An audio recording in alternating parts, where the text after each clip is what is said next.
Yüreğin yüreğime yarenlik ediyor bu aralar. Ne yana baksam gözlerin düşüyor denizime. Nefes alışverişim zorlanıyor aklıma sen gelince.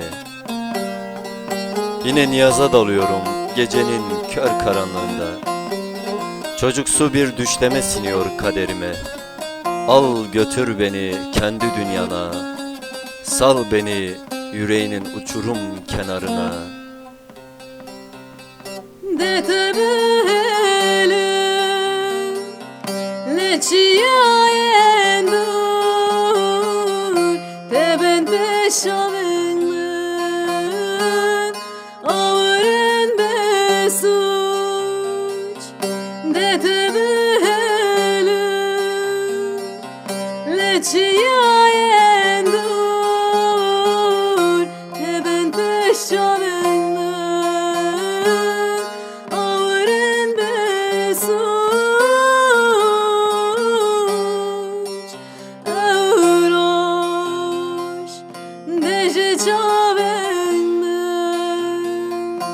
ben firmesken son ne bedem cimeran ne broju salam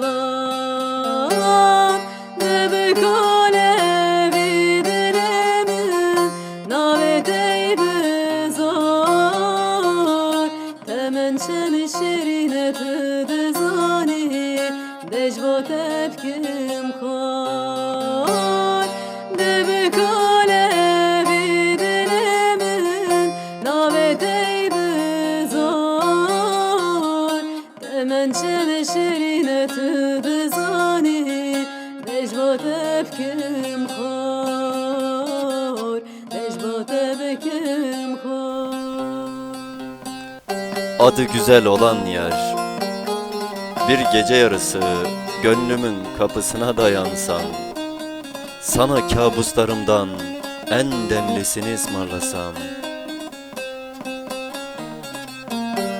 Yüreğin yüreğime emanet, göğün yeryüzüyle kavuştuğu bir vakit.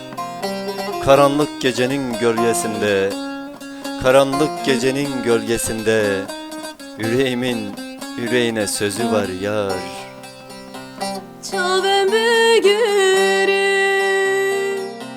Rüyem atmayı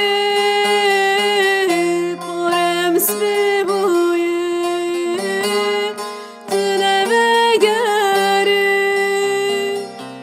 Çavem begerim Rüyem atmayı Porem svibuyi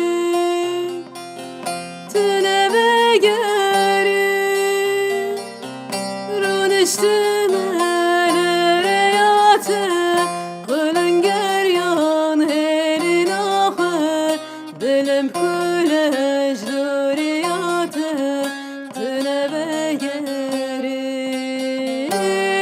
debe kale videlemin navetey bezor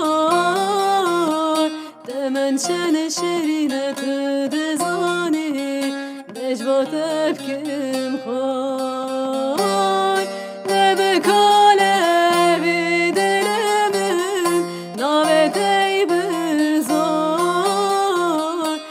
men çene şerine tüdezani necva tepkim koy necva tepkim